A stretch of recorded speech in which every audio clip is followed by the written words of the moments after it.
لوگ پیغمبر علیہ السلام کی خدمت میں تشریف فرما تھے۔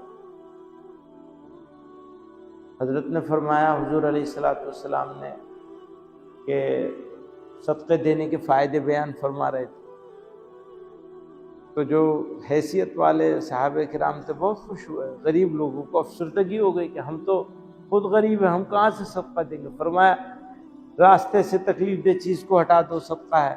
ابھی مسلمانوں کے محلے میں گاؤں میں چلے جائیے تو راستے میں ہی تکلیف دہ چیزیں سب کھڑی رہتی ہیں، کاریں، موٹر سائیکل، سب چیز راستے میں، حتیٰ کہ گھر بھی راستے میں نکال کے بنا لیتے ہیں، عام راستے میں۔ کوئی ضرورت نہیں ہے، حیثیت والا آدمی ہے، اپنے گھر کی 2 پیڑھی باہر نکال لی۔ بھائی کیا ضرورت ہے تمہیں، اپنا تو اور 2 پیڑھی اندر کرنی چاہیے تھی تمہیں، تاکہ راستہ چوڑا ہو، راستہ چلنے والوں کو آرام ہو رہا۔ تو پھر موٹر سائیکل کھڑی کر دی، کار کھڑی کر دی آرام سے، کوئی فکر نہیں۔ یہ نہیں سوچتے کہ اگر آپ راستے میں آرام کا خیال رکھیں گے راہگیروں کے تو آپ کے لیے صدقہ ہوگا، کار ثواب ہوگا۔ الٹے اور جرم پر جرم کرتے ہیں کہ بیچ راستے میں، بیچ راستہ ہو یا کنارے کا راستہ ہو، جو بھی ہو، اپنی گاڑیاں، موٹر سائیکل سب کھڑی رہتی ہیں۔ دیکھیں محلوں میں جا کر کے، گاؤں میں، محلوں میں، بازاروں میں، ہر جگہ۔ تو سوچنا بند کر دیا۔ حالانکہ مسلمانوں کا محلہ تو الگ نظر آنا چاہیے تھا، پتہ چلنا چاہیے تھا کہ مسلمانوں کے محلے سے گزر رہے ہیں۔ ہاں پتہ چل جاتا ہے، پتہ چل جاتا ہے، لیکن کس چیز سے پتہ چلتا ہے؟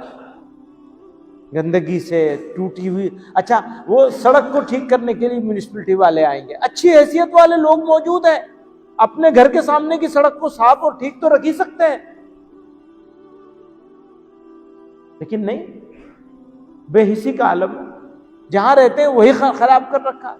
گھر کو صاف رکھیں گے، پتہ نہیں گھر بھی صاف رکھتے ہیں نہیں رکھتے، لیکن جو سمجھدار لوگ ہیں گھر کو صاف رکھیں گے۔ سمجھدار لوگوں کا یہ حال ہے کہ گھر کے سامنے کو وہ بھی گندا رکھتے ہیں۔ فرمایا یہودیوں کی طرح سے اپنے گھر کے سامنے کوڑا مت ڈالا کرو، منع فرمایا، یہودیوں کی مثال دے کے منع کیا۔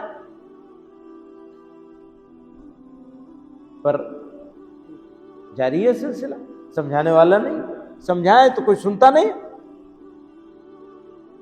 اور تقاضا یہ ہے کہ جناب مولانا صاحب کچھ نہیں کر رہے، بھئی یہ تقاضے سے ساتھ ساتھ اپنے تو ذمہ داری کو سمجھیں، محسوس کریں، خود اپنے لیے کیا کیریکٹر ہوگا ہمارا، خود ہم کچھ کیا کر سکتے ہیں۔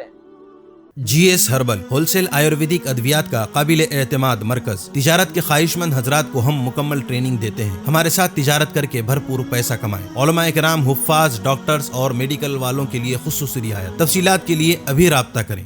قاسمی حج عمرہ ٹورز اینڈ ٹریولز، حج عمرہ اور دیگر مقدس مقامات کی زیارت کا بھروسے مند مرکز۔ حج عمرہ جانے کے خواہش مند حضرات اسکرین پر دیے گئے نمبرات پر کال کریں۔